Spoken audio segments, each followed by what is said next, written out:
I usually get up earlier by a couple of hours before I need to leave house to make sure my hair is right, my dress is perfect, and I am in a kind of fully harmonious with myself.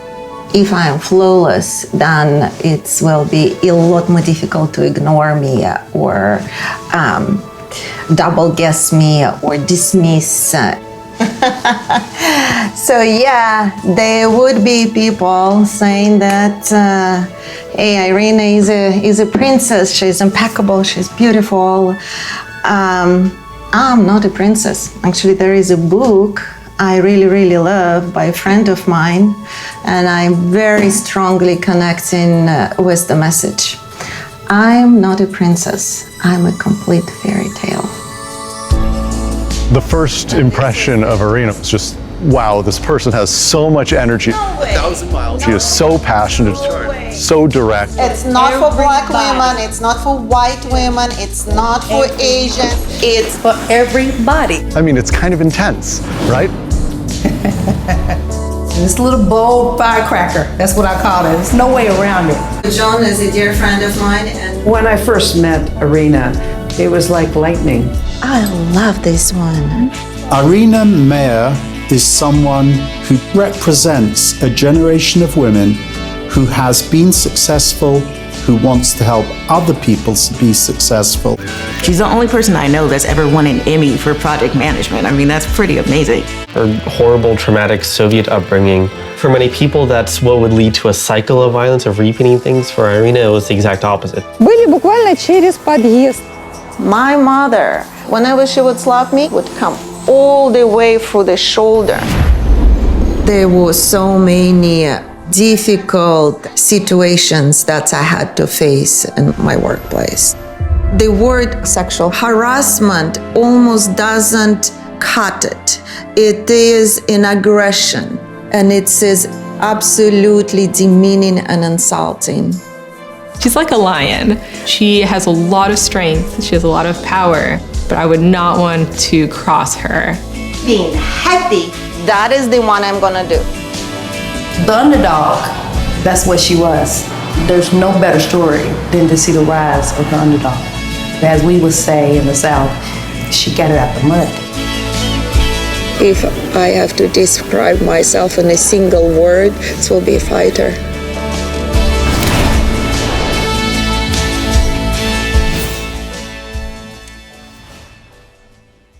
Thank you, everybody, for joining us today. I'm here with Salvatore Assenza.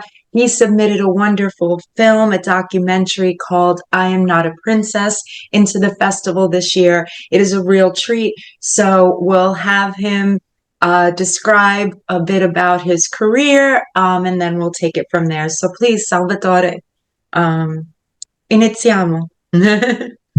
Hi, thank you very much for having me. Well, yes, I'm Salvatore Assenza. I'm a filmmaker, specifically a documentary maker. I'm originally from Italy, from Sicily, but I've been living and working in London for the last 24 years.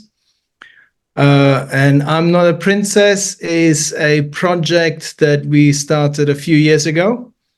It was a really random way of starting a project, because I actually got contacted by a production company to help make a few small corporate films for Irina's company. And then when I met Irina, I thought, ooh, this is there's more than just a few little films here. Her charisma, her energy really captivated me. And then as I got to know her and I got to know her life story, I thought this is just an inspiring story that needs to be told. Yes, no, it really struck me. Like you said, her personality is just phenomenal. I was getting tips from this like, oh, make sure you're perfect looking so it's even harder to resist you. And we should say this is Irina Meyer, is how you pronounce Irina her last. Meyer, yes. She is a Russian woman who's had you could say, an abusive childhood, right? Her mother was Yeah. very abusive. And Yeah. now today, you know, flash forward these years, she has become like a mogul, right? She's investing in electric airplanes, just phenomenal life trajectory, just really proof of how much you could become, even from any meager beginnings with any challenges. Like if you stick out, you know, to your dream, stick to a vision, yeah, look what you can do. So I could see why you say her personality captivated you. Personally captivated me because she is a great talker. She's got that energy which you can see. Once you know her, you understand where the drive and that energy is coming from. Irina grew up on the outskirts of Moscow. She did not get anything handed on a silver plate to her. She had to fight for every single thing she had in life. She had intelligence. She had this gift from God to understand her condition and how she could get out of her condition. And she worked it like you. Yeah, she really worked it. She understood that education was the key. And she started from a very, very young age. She was very dedicated. She worked really hard. And then eventually she got into the most exclusive university in Moscow. She got a degree, not happy with that. Once she had the opportunity to move to the States, she got another degree. And then she saw opportunities arising around her, and she started from a simple office job. She worked her way up. She worked her way up, and she eventually became project manager. And then she used everything she learned in life to better herself. And then in the next opportunity she had, she invested in that as well. And then eventually she got a lucky break, and she started to make money, and she started to be successful. And instead of sitting back and enjoying her wealth, she then decided, I need to help other people that are in my condition to do better. And that's how she then became a venture capitalist, and she focused specifically on female businesses, and she's a mentor to many business leaders, and that's why I thought this we are in the right age, we're right time right now to tell these kind of stories and be inspiring, and I'm very lucky that she trusted me with her story, and the collaboration with Irina was unique. Irina is unique, and the collaboration was unique because she really trusted me to tell her story in the way that I thought was the best. I find it interesting because I really like doing these interviews too, because I envision filmmakers, creatives watching them and getting like little pieces of information that they could apply to their own journeys. So once you like got the idea in your mind to do the documentary from meeting Irina, what was your conversation like? Like, oh, you know, you're an interesting subject. May we do this? How did did you take her out over dinner and say, hey, look, I want to pick your brain a little? Like, what was that like? Because I feel it could help others, you know, if they find a subject they want to do a documentary about. That is the most complicated thing, is to how do you gain access if it's an access documentary, or how do you gain the trust of the person that you want to make the documentary about? In this case, it's a biography. So we decided to make a biography about Irina because Um, it's like everybody else. If you think of your own life, you don't think that is exceptional, potentially. But if you converse with someone else and they start highlighting, oh, hang on a second, you actually did this, and that's admirable. And then from there, you did that, and that's another important step. And then the conversation just evolved. And then we both realized that, you know what? Yes, why not? Let's try it. Let's do it. If my goal in life right now is to help other women in business to do well, what better way of telling my own story? And then you know that I'm coming from the same position as you were in that, and so that's the way we dynamically we both realized that yes, it is an important story to tell. And we started the project, and then it's one thing after the other. Right. So I'm just curious, are you still friends today? What is she, what were her comments on the documentary once she saw it? Yeah, I'm just curious. Yeah, if you could tell us a little bit more. Creative projects are very subjective.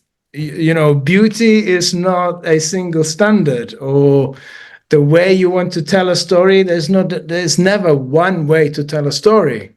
So we had loads of conversations. We had loads of, I was telling Irina my vision step by step. It is really difficult to express a vision to someone, because if I start telling you about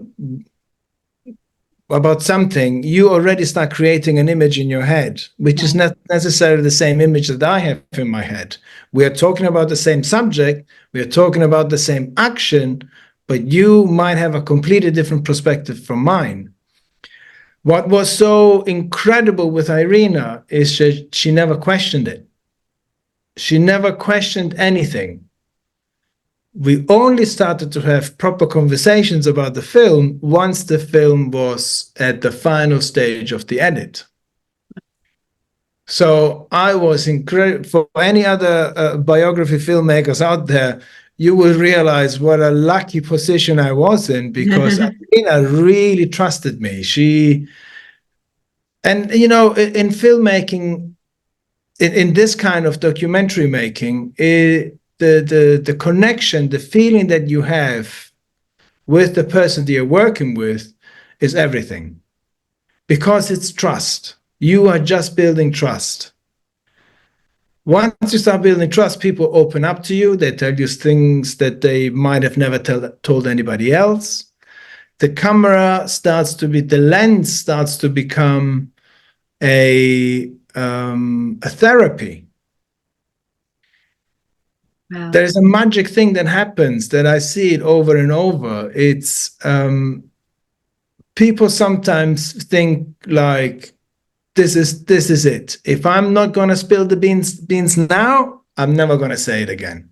So they have this opportunity.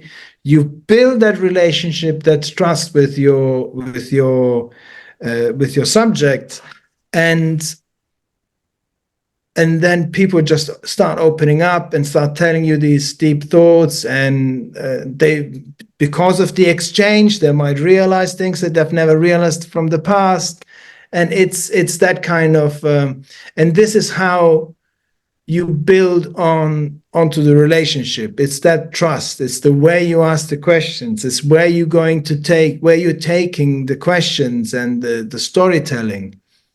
And you have a feeling that it's going the right direction, or you have a feeling it's not going the right direction. With Irina, we clicked, we understood each other. I was pushing where I could push, and I refrained from other things that were too personal, that the world doesn't need to know. And this is how the whole project then expanded. Towards the later stage, when I had a very good long first cut, Irina watched it, And then we started to have conversations. I don't like that. I don't like that. We should cut that. We should cut that. And then you have the back and forth. Then you go like, yes, I understand that this point is that this might not be how you saw the storytelling, but I think we need to include this part because it will help us reveal something later on. So there's the whole storytelling technique as well that eventually you start. You can't, certain things you can't explain because they unless you see them, you don't really understand them in filmmaking if you're not part of the filmmaking process, if you haven't studied it. But with Irina in her film, one of the key points of discussion was the opening scene.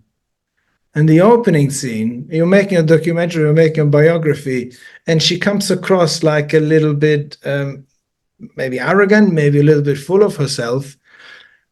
But I needed that opening scene because I need to capture people. I wanted to capture people's attention. And I wanted to explain where that strong character comes from. And the end scene, we explain. So I started the film with the same scene that I ended the film. So it's a full circle. We've heard Irina's story from A to finish, from start to finish. And at the very end, we explain what she meant, but I am not a princess. It's a strong title. I'm not a princess. And it can come across a little bit dubious, but at the end of the film, we explain where that's coming from. And in my opinion, in the same way that visually we close the circle, narratively, we close the circle as well. Right. No, that's great. And it does come out, and it catches your attention. It is a strong opening. And yeah, I think about that a lot. Like you always hear people say, even if they're pitching a script, if you don't grab somebody in the first couple of pages, so yeah, so no, bravo. It's very well done. And the title always reminded me of that Italian song, Non sono una signora. Yes, right? Yes. Right? It's kind of that same theme, means practically, pretty much translates into I'm not a princess. I'm not somebody that's handed, things in life. She's willing, to work for it and cultivate her status and, go after her dreams. So no, very well done documentary. I'd like to get into a little bit more of your background. Why documentaries in particular seems to be, like you said, is your passion versus narrative. Was that a deliberate choice from your career early on, or did it form over time? Yeah, if you'd just like to give us a little bit more background. So my background, I consider myself really lucky because I transformed my hobby into my job. I'm trained to do something else, but my hobby was photography and short films, and I made loads of small little very silly comedy shorts that I would blush if I would watch them nowadays. But then I had the opportunity to work on a film set. I live in a very picturesque town in Sicily, and it became the set for a drama series. And I had the opportunity to work on set. And suddenly, from my 8mm camera, I see all these beautiful cameras and lights and the whole circus. And I was like, this is what I want to do in life. So I eventually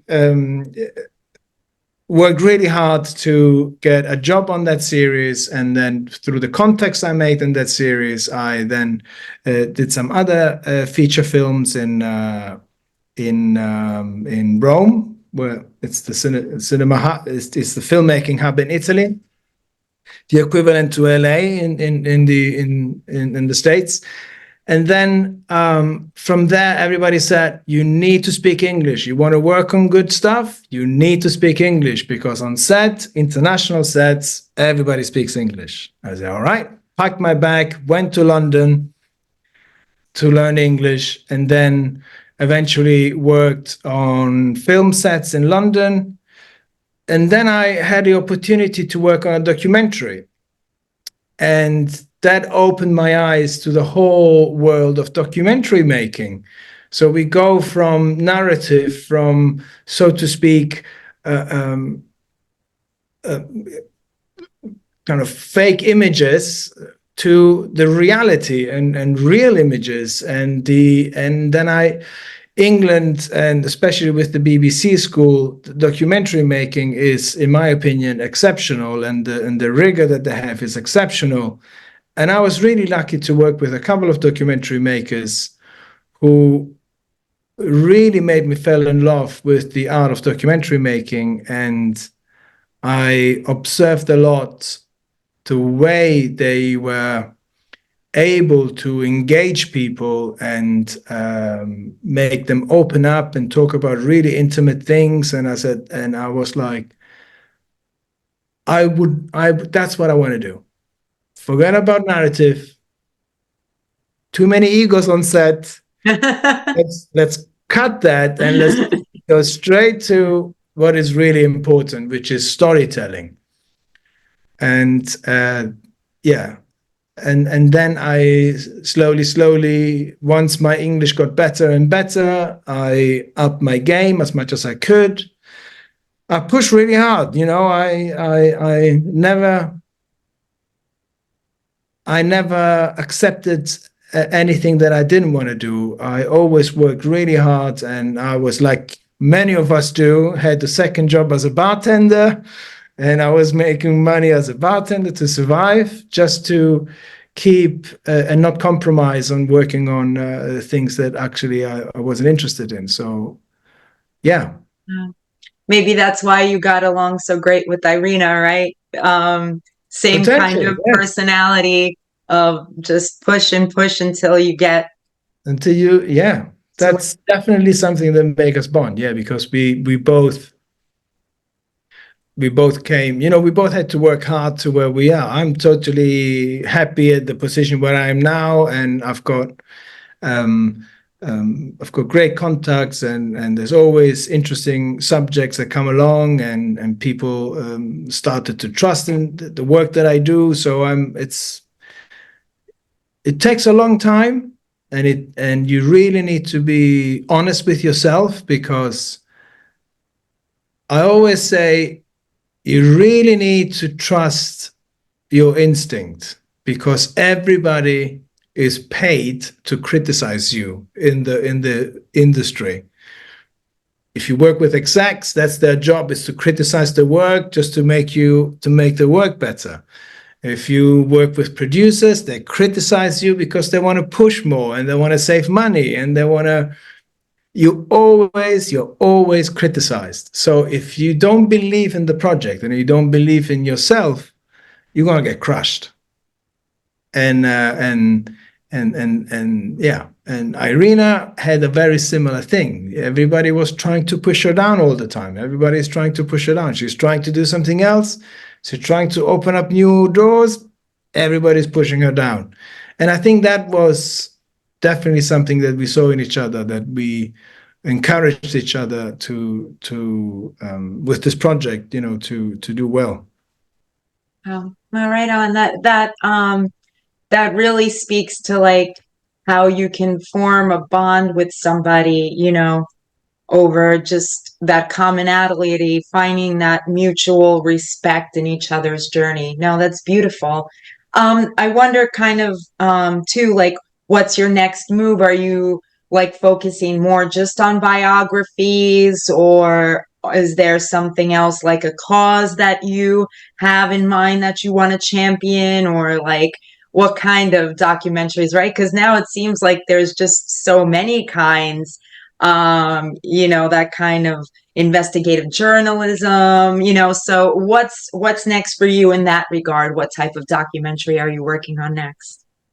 So I'm currently working on a different on a kind of a crime investigation series, but that's commissioned by a broadcaster. But I've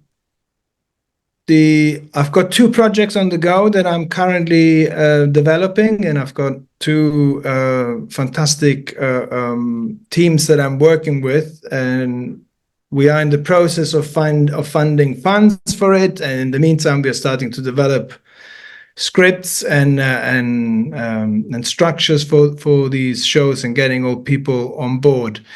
There are stories of since working with Irina, I'm focusing a lot on finding female-focused stories,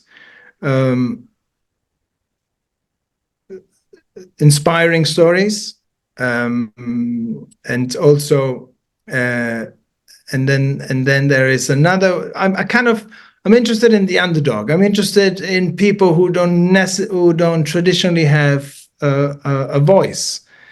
There is some really interesting stuff going on in Italy politically with homosexual rights and what they can and adoption and the word is I'm missing the word right now. But anyway, there's a fascinating story that happened in Italy before the Second World War, and I'm developing that story to see if the mentality of the 1940s still prevails in Italy. And then there's another interesting story that I'm trying to develop in South America, and it's about how women are perceived and are treated in South America. There's a couple of very interesting people that I've met. So it's all in the making. It's all yeah. No, Yes. that's fascinating. As we were speaking before the interview, my family is from Sicily, so I look forward to seeing your next documentary focused on that part of the world. And it's nice to see that you're focusing on female lead characters, so to speak. Because we certainly do need to see more of that, more representation, and just showing a different perspective in the world. I think it's wonderful what you're doing. I'm kind of curious. So you have a large body of work now amassed.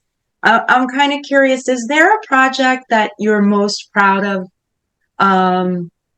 Just something different. I've never asked that before, but something in your CV that you feel like, wow, I really have hit a milestone there. This really was a turning point for me. Something I'm just curious.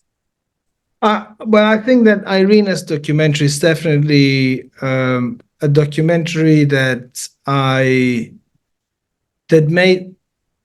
made me realize how important it is to tell these kind of stories and to realize your own biases.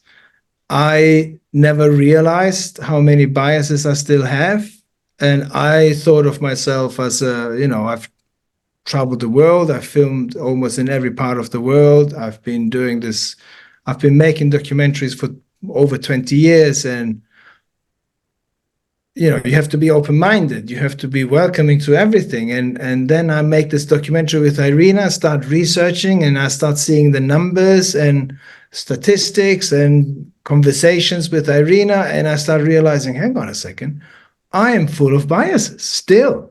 I think I'm not, and I'm still full of biases. So it was a turning point in that sense, that it was revealing to myself how much work there is to do. Because if I'm thinking that I'm progressive and I'm open and I'm, cool with everything, and then suddenly I realize I'm not.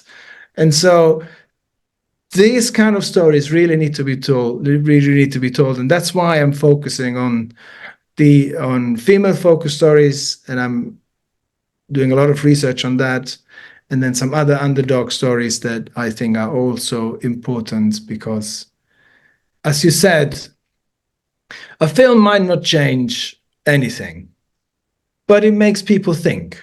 And if you make people think, I think that's the first step of change. Yes, yes, for sure. For sure. Wonderful.